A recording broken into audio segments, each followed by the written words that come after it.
All right, boys. Lock in. It's our core foundation, man. Grit. I'm fired up. I'm fired the f*** up, boys. It's pumping right now. It's got my juices pumping, boys.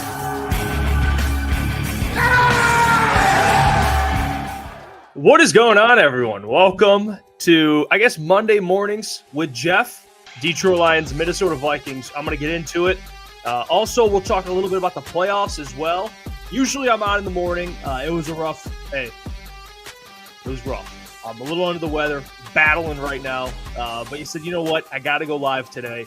Want to talk to the people, get a sense of where you guys are at with the Detroit Lions. Obviously, the playoffs are going to begin next weekend. The Lions do not play. They have a bye week, which is nice. And they have the number one seed. The number one seed. The Detroit Lions. Yeah, that team. Number one seed. You get a week off, which is honestly fucking awesome. This is awesome. And the show is still happening at 8 o'clock. Yes, nobody. It is. So we'll be live tonight as well. But I want to come talk to you guys and get a sense. It's Victory Monday, but not just that. The Lions are the number one seed. They are the favorites to win the Super Bowl. They won the NFC North. Last night's game had huge implications. Huge. The Lions lost that game. They'd be playing this upcoming week with banged-up players, and you'd be on the road as a 14-3 team. But now you get a bye week, and all roads lead through Detroit. If you want to get to the Super Bowl, you got to win in Ford Field. So it's massive. It is huge. And now Lions fans, which this is a treat, you get to just watch playoff games next weekend and not stress. It's awesome. It is. And the fact that Dan Campbell and Brad Holmes, Sheila Ford Hamp, everyone that's had a hand in getting the Lions to where they are now. I mean, the journey has been incredible, guys. It really has. Covering this team when they were winless through 10, 11 games and beating the Minnesota Vikings to get their first win. Amon-Ra St. Brown with the game-winning touchdown. And then you fast forward to January 6th on this Monday, and we're talking about being the number one seed. Number one seed. I mean, it's awesome, honestly. To be able to cover this team, it's awesome. For the Lions to be in this position, it is awesome. And to have home field advantage through the playoffs, it's pretty awesome. It really is. We're going to talk about the defense today. I'll share my thoughts on that. I'll get into some of the highest graded players from the game, lowest graded players, talk about really the NFC playoff picture, any team that I think could potentially be a threat to the Detroit Lions, and just talk about some matchups. We'll talk some playoffs, but I hope everyone's doing well. Like I said, it's Monday. It's Victory Monday. I mean, how can you not be excited? How can you not? But first, I do want to talk about Aaron Glenn and Ben Johnson, because if you guys haven't seen, and we posted this on our social media, which you guys can follow above, Aaron Glenn and Ben Johnson, the interviews are already starting. They're getting requested to be interviewed. The Chicago Bears, you see all these head coach firings. Gerard Mayo was fired from the Patriots. And now you have a week off, which means teams are going to request to interview your coaches. And a coach that had a hell of a game yesterday, Aaron Glenn, he's already getting requests. Tom Pelissero put this out. Chicago Bears have officially put in requests to interview both OC Ben Johnson and DC Aaron Glenn for their head coach position. You see at the start of the head coaching openings for the Detroit Lions, coordinators have officially started. And it's not just that. That's just the Bears. There's other teams as well. There's going to be a handful of teams that are going to be interested in Aaron Glenn. And I have that as well. These are the other teams that are going to be interested. New York Jets, New Orleans Saints, and like I said, the Chicago Bears are all expected to request interviews for DC Aaron Glenn for the head coach openings. I mean, what a game. And we got the legendary, I guess the screenshot of Aaron Glenn just chilling on the bench, hanging out. And we talked about this before the season.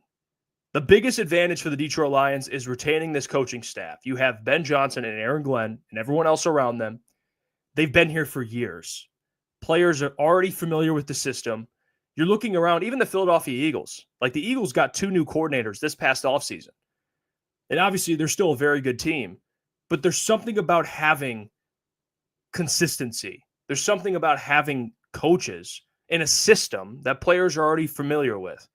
Less thinking, more doing, especially this offense. Because you saw yesterday in the first half, the Lions offense, both offenses in the first half, you're like, okay, 10-6, not the greatest half. But then in the second half, the Lions score 21. Jahmyr Gibbs has a hell of a game, and they score 30. They still find a way to score 30. You're sitting there at halftime, you're thinking, okay, this might be a lower scoring game. The Lions offense still finds a way to score 30. And the defense yesterday was incredible. And the more I really started looking into the data, which this is crazy, guys. The Lions defense yesterday, arguably one of the best performances this season by far. And I will get into that at about 2:15. I'll talk about the defense more because when I bring up some of these stats, what they did yesterday, that right there, not sure if it's Anzalone returning or Hutch being on the sideline. There's a lot of things I'm going to talk about here, being at home, whatever. Just being a big game and everyone just playing well in a big game. Whatever the excuse is, that defense yesterday was lights out. Lights out. But for Aaron Glenn and Ben Johnson, they're going to get interviews. And this is what happens when you're a good team. You're going to lose your assistants. And, general managers, owners of other teams are going to look at the Detroit Lions, or any team for that matter. It happens every year. The Chiefs have went through this. The Rams have went through this. The 49ers have went through this. They want to pluck your coaching staff. They want to take a piece of your culture.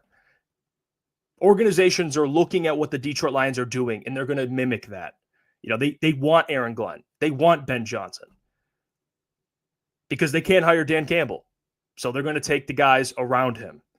And if Dan Campbell has proven anything to Lions fans, it's despite the Anthony Lynn hire, which was awful, and he corrected that and fired him, Dan has shown he can hire coaches. But this decision to replace either Aaron Glenn or Ben Johnson, and if I had to give you guys my opinion on that, I think it's probably Aaron Glenn. I think Aaron Glenn leaves this offseason. I can see Ben returning, but I think AG to the Saints makes too much sense right now. And maybe Ben Johnson, there's a team. I just saw the Patriots opened up, and I see Ball Don't Lie put it in there. Prediction, Ben Johnson to the Patriots, Aaron Glenn to the Saints. Ben Johnson, you get Drake May. He's in the AFC. You get a division that, besides the Bills, Jets and Dolphins aren't doing anything. And you have a young quarterback, and they're going to bring in a GM. Like Ben and Patriots have shown to be a pretty prestigious organization. So maybe Ben leaves too. But I would say Aaron Glenn definitely leaves. And if he does that, Calvin Shepard's going with him. So Dan Campbell, this is going to be his another big hire. Who's going to replace Aaron Glenn on the defensive side of the ball? Who? Will it be Robert Saleh? Will it be an in-house hire? Maybe there's a coach on the staff that maybe the players like, and maybe Dan Campbell likes. Who knows? But there will be options out there at defensive coordinator, and it's going to be so important because Dan Campbell's an offensive guy. Okay, he's not. I'm sure he talks to AG, but he's not as involved in the defense as he is the offense. So to hire a defensive coordinator, you're essentially saying, "Hey, I trust you. Get this defense right." And for a team that's contending, you can't mess it up. So I'm curious who he brings in. I would love for it to be Calvin Shepard, guys, and I think you all would agree with that. But it's hard not to think, like, if Aaron Glenn leaves, you don't think he'll bring Calvin Shepard with him? He probably will. And to answer Chris Bird's question there, do you think Calvin Shepard steps in as DC? It's tough. And I have this same conversation all the time with the fellas about Ben Johnson. And I'm not sure what Calvin Shepard and Tanner Engstrand are thinking because we talk about it. If Ben Johnson were to leave, who would most likely go with him? Tanner Engstrand, his passing game coordinator, to be his OC. But if you're Tanner Engstrand, why would you leave to be the OC for Ben Johnson when Ben Johnson's going to be calling plays fully, which is going to hinder your development as an offensive coordinator? If you're Tanner, you want to call plays. You want to prove you can be the next, the next head coach of whatever organization, but really be the next great OC, especially here in Detroit.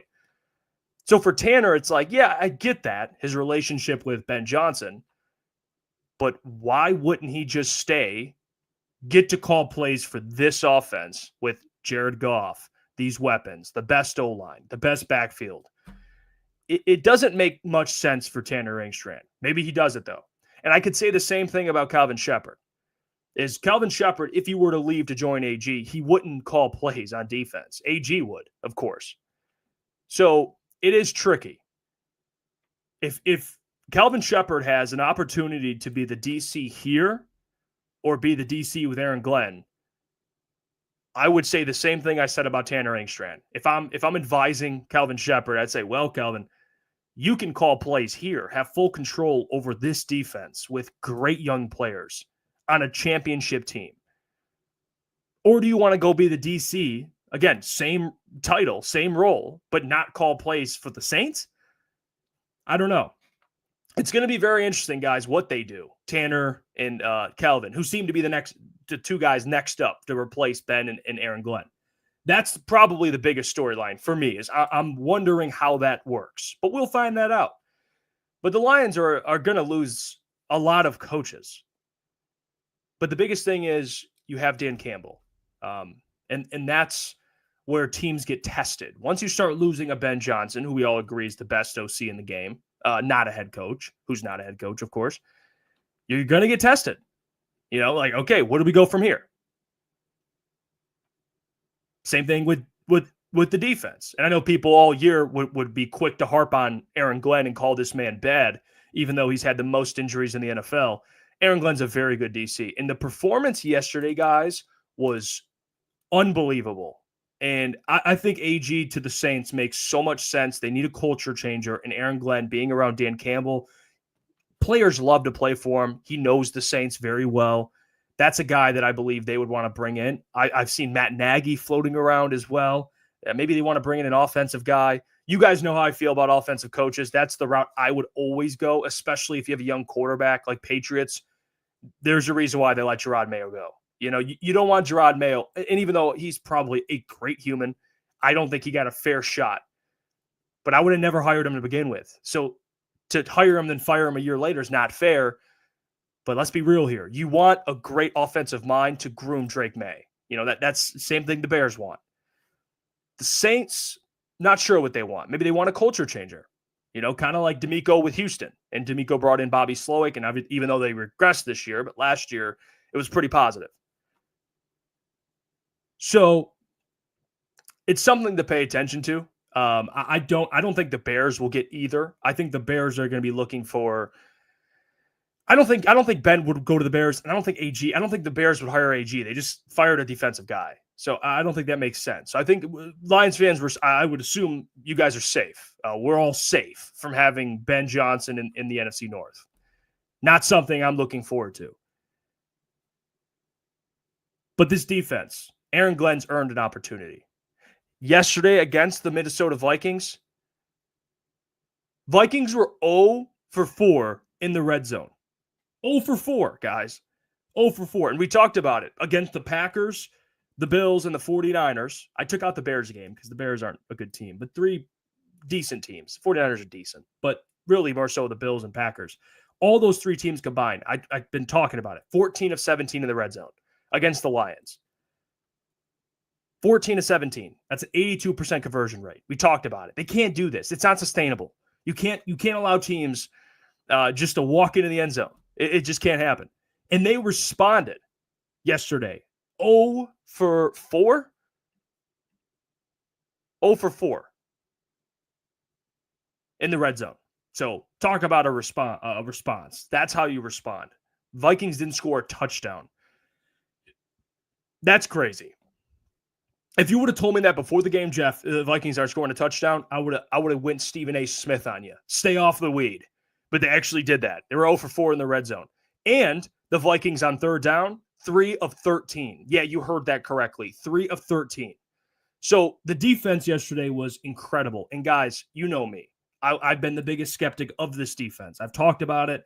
It's the part of this Lions team because when you have a championship team, and we all, we talk every day, we talk Lions all the time, you have to have difficult conversations about maybe some negatives, things that could potentially hold the Lions back. And my thing was always this defense. It is concerning. And I have all the analytics to back it up. It was worrying me. But yesterday, take all my analytics and throw them out the fucking window. Yesterday was incredible. If the Lions defense, and I don't know if it's Anzalone returning, maybe he is Ray Lewis. I made the joke. I don't know if he's Ray Lewis. People are talking about his impact. No.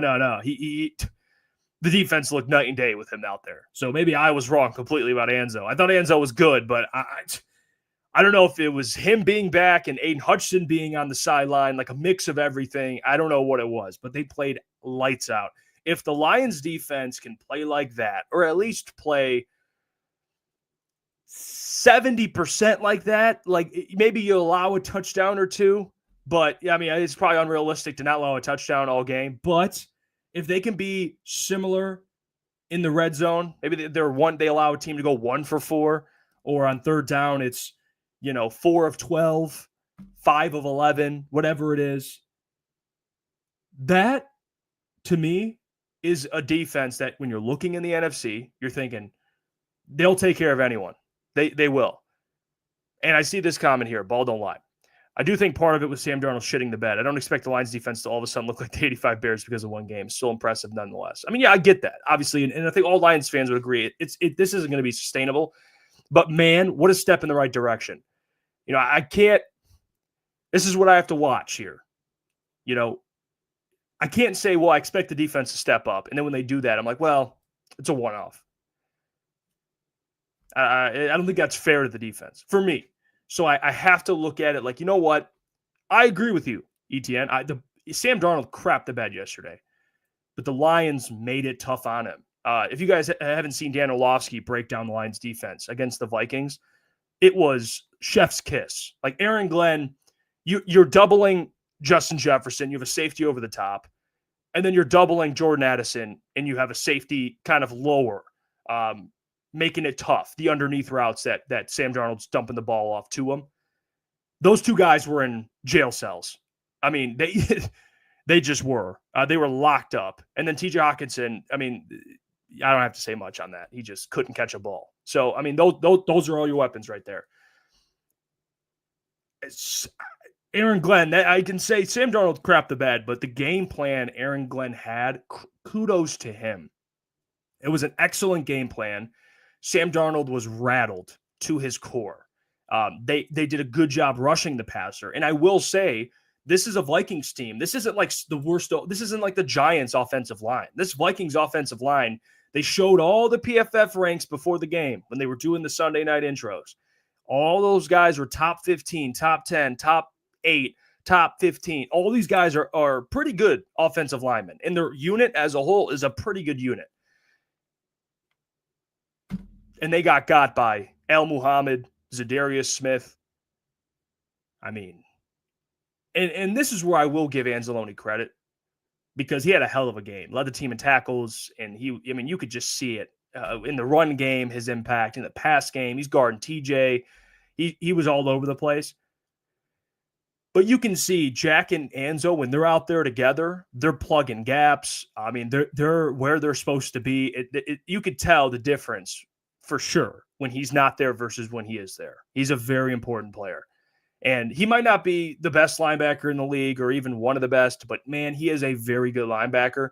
And I saw someone put this yesterday in the chat. I think it was Tyler, but he said, I wouldn't say Anzalone's like A tier, but he's top of B tier. I think that's fair. But he's so good at what he does. He just is. And I will say another person I do want to bring up that I think deserves some love here. It's a guy that I expected to step up on that defensive line, Josh Paschal.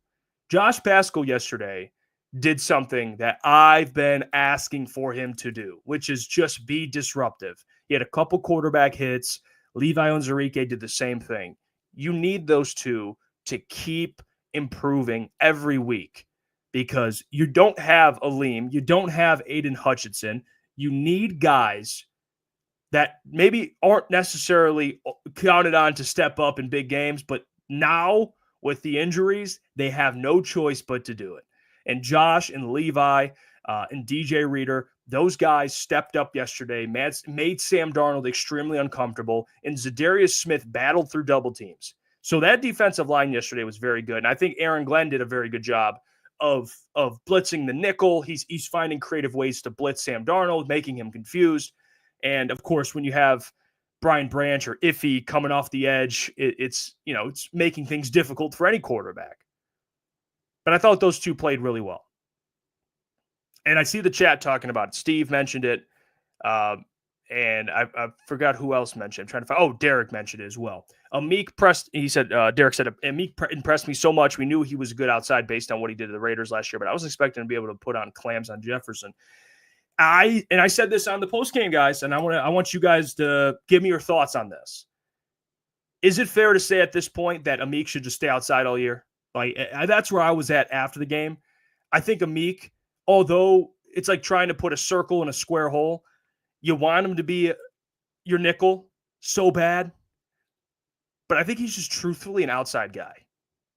Like, I think that's where he thrives. He loves competing on the outside. He did it with the Raiders. And, he was putting clams on Rashee Rice in that division. So if it ain't broke, don't fix it. I know they don't have Carlton, so he's going to play on the outside for the rest of the year. But I think that's where he really thrives. I do. I think he thrives out there. And you put Branch at nickel, you still have Iffy. So Iffy can play nickel, play safety, play strong safety. You have Kirby playing free safety. So you can move guys around now. But I think Amik Robertson, I think we'd all agree that dude's an outside corner with how he's playing. Seriously. He had a hell of a game against Justin Jefferson. It's just making it tough on him. In coverage, Taron Arnold, I got to say, and I have some updates I'll get to for those who missed the postgame show. We gave out updates at the end of the show kind of with Taron Arnold. You probably have seen it. Apparently, Taron Arnold mentioned how he's waiting on x-rays. Dan Campbell confirmed the x-rays were negative. He hopes he can play in the next 2 weeks. So hopefully you get Taron Arnold back. By the way, he was celebrating. It looks like he will be back because yesterday, man, Taron Arnold battled. He battled. And that's what I asked for, man. I don't need Taron Arnold to go out there and be, Darius Slay when he was with the Lions in some of his best years. I don't need that. I would love it, but all I'm expecting out of a rookie is just go out there, compete, make some plays, pass deflection here or there, make Sam Darnold turn away from you. And he did do that. He battled. So that is important. Because the playoffs are going to start. And Taron Arnold, even though he always plays with confidence, he needed a game like that. He hasn't had a game all year with a higher grade than a 70 on PFF. He has not played well all year. So, and I'm with you, Aaron. The defense ruined my parlay. But you know what? I don't hate it. I've never been this happy to lose money. I've never been this happy to lose money. I'm happy. I'll take the loss. Seriously, the week off, guys, and there's so many good matchups this weekend. Truthfully, you're going to get to see the NFC and the matchups there. You're going to get Bucks, Commanders, Rams, Vikings, which, by the way, the Vikings, and this is how important this game is, guys. I know we have a Rams fan in there, ETN, ball don't lie, Rams fan. And I will say, you lose a game like that, and you look like that, like if the Lions lost 31-9 and looked like that, oh my gosh. And you have to go into LA to face the Rams coming off of that game. We'd still pick the Lions, but it's like, oh, here we go. After looking like that, the Vikings now, I see Vikings fans on Twitter coping, and it's like, well, guys, we're still a playoff team. You are right. But to look like that in that type of game, that is so bad. And it's not just, you can blame Sam Darnold. He didn't have a good game, but the defense got shredded too. Ben Johnson got Brian Flores again. But look at what the Vikings have to deal with, guys. They got to go to LA, face the Rams, and battle with that team on the road, and they're 14-3. It sounds awful. And you play next week. Like, at least the Lions are like chilling. You won the division. You have the number 1 seed, and they get a week off. This game, the implications were massive. There's never been a game like that in like 40 years. Two top teams in the NFC battling out for the number 1 seed of the division. So much on the line. And now a 5th seed team, I think it's the 5th seed, that's 14-3. And Shift, love this comment, Shift. Shift 59. What annoys me is the inconsistency of these Vikings fans. LMAO talking about how Sam could be MVP. Now all of a sudden, somewhat of gut. You know what, dude? Shift. I'm glad you said that. I mean, that's how fans are. They're reactionary, but you are so right. I've seen that all over Twitter as well. I mean, I've seen Vikings fans a week ago. Oh, here we go. Sam Darnold, sign him for $45 million, 3 years, keep him around. JJ's not ready yet. And then they play on Sunday night. Now JJ's ready. And cut this guy. He stinks. I mean, please start JJ. Like, I have no problem with that. I mean, is JJ going to give you 30-plus TDs next year in his first year starting, guys? Let's be real here. Is he going to give you – I know we can laugh at Sam Darnold and how he did not play well in that game, but let's keep it a stack. Is JJ going to give the Vikings what Sam gave them this year production-wise next year? Absolutely not. He will not. He's not going to throw – if he does, I will say to you all, I was wrong. Is J.J. McCarthy next season going to put up – what did Sam have, 34, 35 passing TDs? I mean, 4,000 yards? No, he's not. So start him. Start J.J. Please. Please. I would love that. I never was a huge J.J. guy either. I liked actually Bo Nix. I was bigger on Bo Nix than I was J.J., but he doesn't put fear in my eyes. Neither does Sam Darnold. And can we talk about how impressive Dan Campbell is? Like, I know we talked about, but undefeated in the NFC North. Toughest division in football. This dude's undefeated. So, like, yeah, please start J.J. McCarthy next year. Please do it. I would love it. I also have some of the highest and lowest graded PFF players from the game. So I'm going to show you guys this. Justin Rogers put it out. Shout out to Boone, by the way. He says, oh my gosh, Jeff Iafrate, Booner, my guy. Before I get to that, I want to read some comments. Shift God, they're so in love with Darnold, but things like yesterday are the reason you shouldn't jump ahead to pay someone. I mean, you are right, Shift God. It's well said. Aaron T, JJ would finish with a little less on the yards, but would probably make up on the rushing side. I do get that, Aaron. Probably be a better, he's more mobile. So I get that. Aaron, JJ looked like a high schooler standing next to grown men on the sideline. It's funny, we said the same thing on the watch party. We said the same thing. Well, at least I did, and Caleb, I think. I don't know. I don't think Booner didn't say that, but it'll be good. We're going to talk about it more tonight. It'll be a great combo. Here's some of the highest and lowest graded players from the game. And you see it here. Justin Rogers. Top offense, Gibbs, Goff, St. Brown. I mean, that checks out. Gibbs, Goff, St. Brown. Bottom offense, Glasgow, Patrick, Skipper. I mean, yeah, I did see Graham a little bit in that game. I guess that does check out. Top defense, Campbell, Onwuzurike, Muhammad. Love that. Bottom defense, Agude, O'Connor, Pascal. Yeah, I don't know. That's why, again, some of these PFF grades, I don't look at it as the Bible, but I use it to support evidence. Like Josh Pascal, yeah, bottom defensive graded player. But like when we watched the game, guys, you saw. I mean, Josh Pascal was making some plays out there. So Onwuzurike did check out. But yeah, I agree with Braylon. Like the PFF stuff, it's like, where's Amik? Doesn't really make any sense. But those are some of the just players that Justin kind of pointed out there.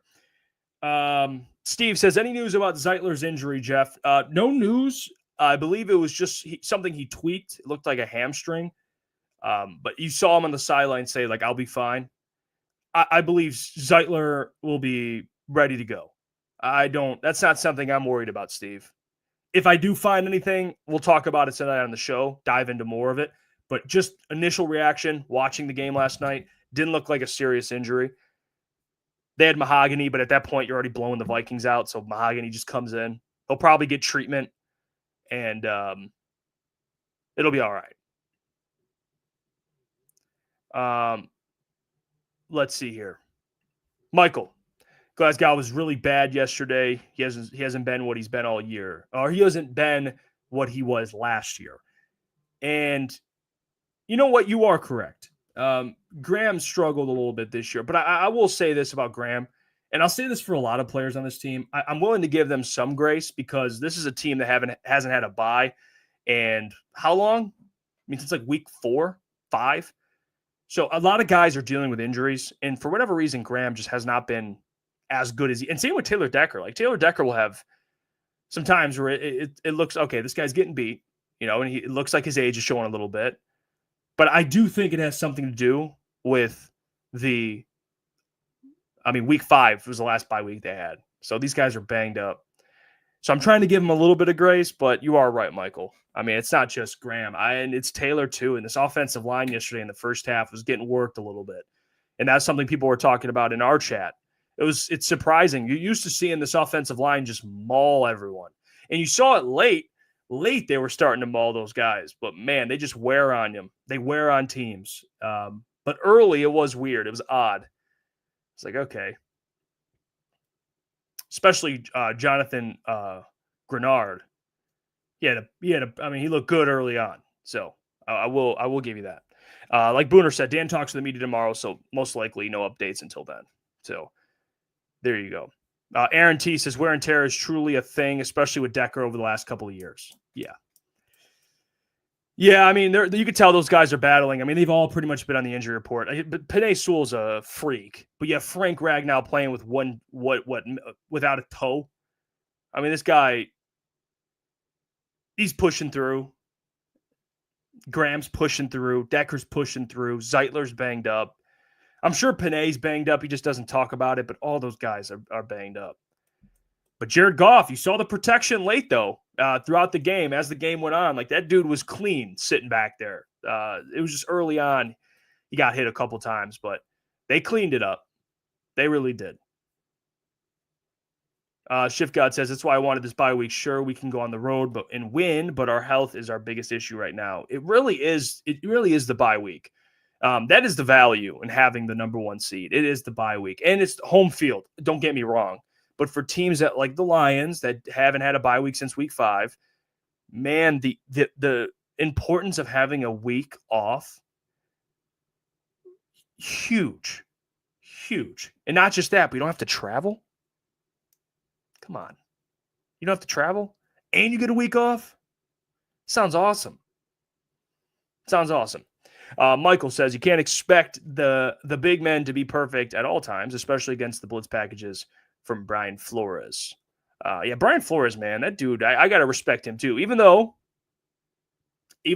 Ben Johnson has his number, it seems like Brian Flores, to everyone but Ben Johnson, he's been doing a great job.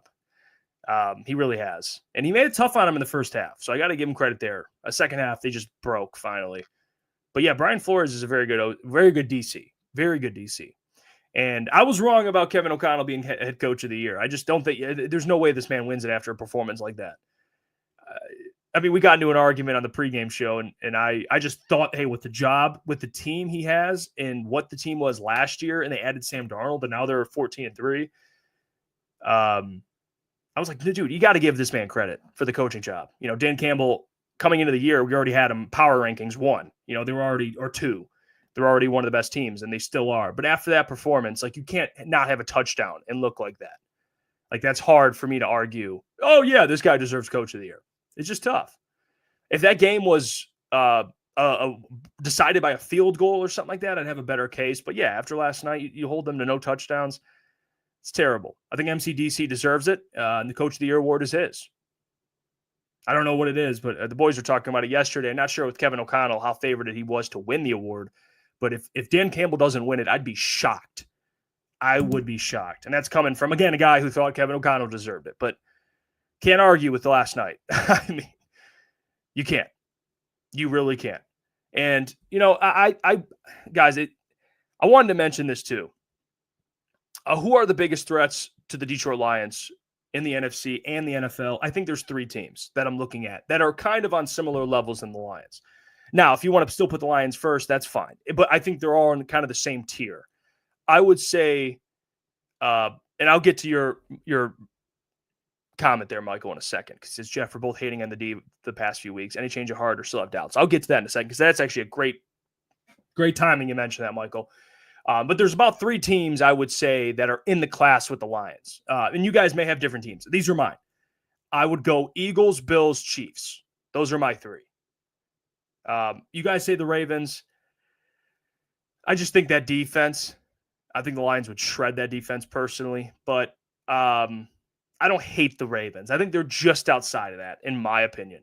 But that's fine. You could put Baltimore in there. That would be, 4 teams now in that class. But I think you got to put the Chiefs, the Bills, and the Eagles in there. You just have to. Chiefs, because they just find ways to win. The Bills, because they did it. They beat the Lions, and they're still very good. And then I would say the Eagles, because this is what people have to think about. Football is a game of matchups, right? The Eagles' defense matches up very well with the Lions. And would I give the advantage to the Lions' offense? Yes, I would, because they're the best offense in the league. But that defense is very good. So that would be a match that I would be excited for. I'd be nervous, of course, but I'd be looking forward to that game. I think the Lions-Eagles game would be electric. And it'd be at Ford Field, so it'd be awesome. But the Eagles offensively, too, Saquon Barkley, like Jalen Hurts, his mobility. You got AJ and Devontae Smith on the outside. I think that game, even though the coaching advantage, obviously, in quarterback, you give to the Lions, but I think matchup-wise, I'd be excited to kind of see that matchup. That would, to me, be a close game. I'm curious what that line would be in Detroit. Probably be Lions favored by 2.5, or, it'd probably be damn near a pick 'em. But I will say the Chiefs, because they did it already, I just have to put them in there out of respect. And then the Bills, like I said. Now, other teams that are sleepers, I would agree. I see the chat, the Rams. I think the Rams are a sleeper. Anytime you have a team still with Sean McVay and Matthew Stafford, those two winning a Super Bowl just years ago, they don't have the same defense, but they have a young defensive line. They got some pieces. Puka Nacua, Cooper Kupp, even though Cooper's washed at this point, but you know how they operate. Matthew can get the ball out quickly. He's just a nightmare for anyone. And they beat the Bills. So the Rams, I think the Rams are kind of, in my opinion, guys, in that Baltimore, that next tier. But they're a good team too. Now, to answer Michael's question, my thoughts on this defense, and I talked about it a little bit earlier. Am I concerned? I mean, given the sample size we have, I don't, for me, I'll speak for myself. One game isn't going to change everything for me, but am I more confident? Yes, I am. I talked about the red zone defense. 14 of 17 against the 49ers, Bills, Packers, 82% conversion rate in the Lions red zone. Teams are scoring at will. And then you're 0 for 4. You forced the Vikings to be 0 for 4 in the red zone. So they got better. They did. They improved on something that I thought was super important. Coverage. They were great. They battled. Amik battled. Taron Arnold battled. They got to Sam Darnold. I just don't. I gotta see this team. I know it sounds stupid, and I know it sounds ridiculous, but it's just how I feel right now. I gotta see it in the playoffs. I gotta see them continue this. Do I think they could do it? Yes. Am I more confident than I was? I am. But I'm not going to sit here and say, I was wrong about this defense. Guys, they still have a ton of injuries. It doesn't move the needle much for me, but they played well. And if they can do that, again, not that they were going to hold an opponent to no touchdowns, but if they can put up a performance similar of that, then yeah, I will be very confident. But it's not. Again, did I think the Vikings were a very good team? I did, and I came around on the Vikings. It's funny, I came around on the Vikings right before the matchup, and they just got smacked. So, of course, it was like the curse of me. I'm like, maybe I do. I think the Vikings are a pretty good team. And then they just get smacked. Oh, Sam Darnold, I actually respect him. He sees ghosts. Let's see. Booner says, you said a few weeks ago you want to see it. You just saw it. Now I got to see it again. But here's the problem. And it's not, you're absolutely right, and I already acknowledged that. I wanted to see it, and I saw it. Now, am I going to take one game and be like, you know what? Out of the 5 games we saw prior, I'm just going to ignore that because of one game? No, I'm not. I can't. I don't think that would be, to me, I can't do that. I'm more confident. I admit that. But I can't look at this result and be like, okay, the Bills-Packers game, I'll just ignore that. No, it matters. So, am I more confident? Yes. But am I going to admit, oh, I was wrong about this defense off of one game? I can't do that. Now, I want to see them in the playoffs. I think this offense is still going to be great. And I think this defense now with Anzalone, he's going to help. And I was wrong about his impact. I mean, he's obviously providing them a lot. But their defense, they played well yesterday. And they were I mean, that was an incredible performance. It really is. Booner says no, but a 15-2 team, that's all you need was a little jump defensively, and they gave you bigger than a little jump. Well, that's where we saw it differently. Everyone thinks this offense can just carry them to a Super Bowl win. I value defense. I think defense matters. And yesterday, that performance was incredible. Not allowing a touchdown, that was probably the best defensive performance we've seen all year. But is it fair to expect them to hold teams to not a touchdown? No, it's not going to happen. But if they can put together a similar game plan to what they did, Booner, I'm with you. I'm more confident.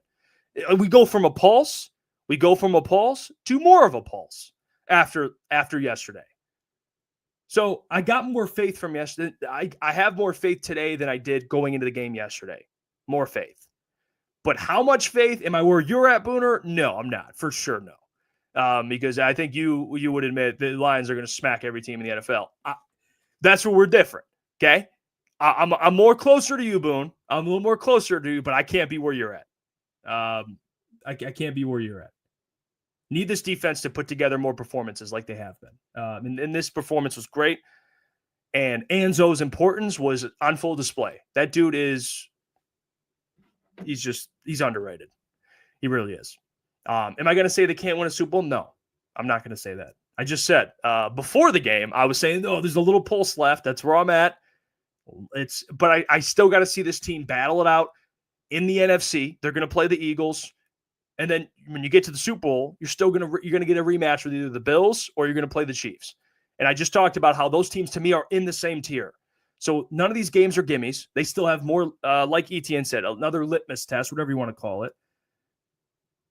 But they got to put together a defensive performance like they did yesterday.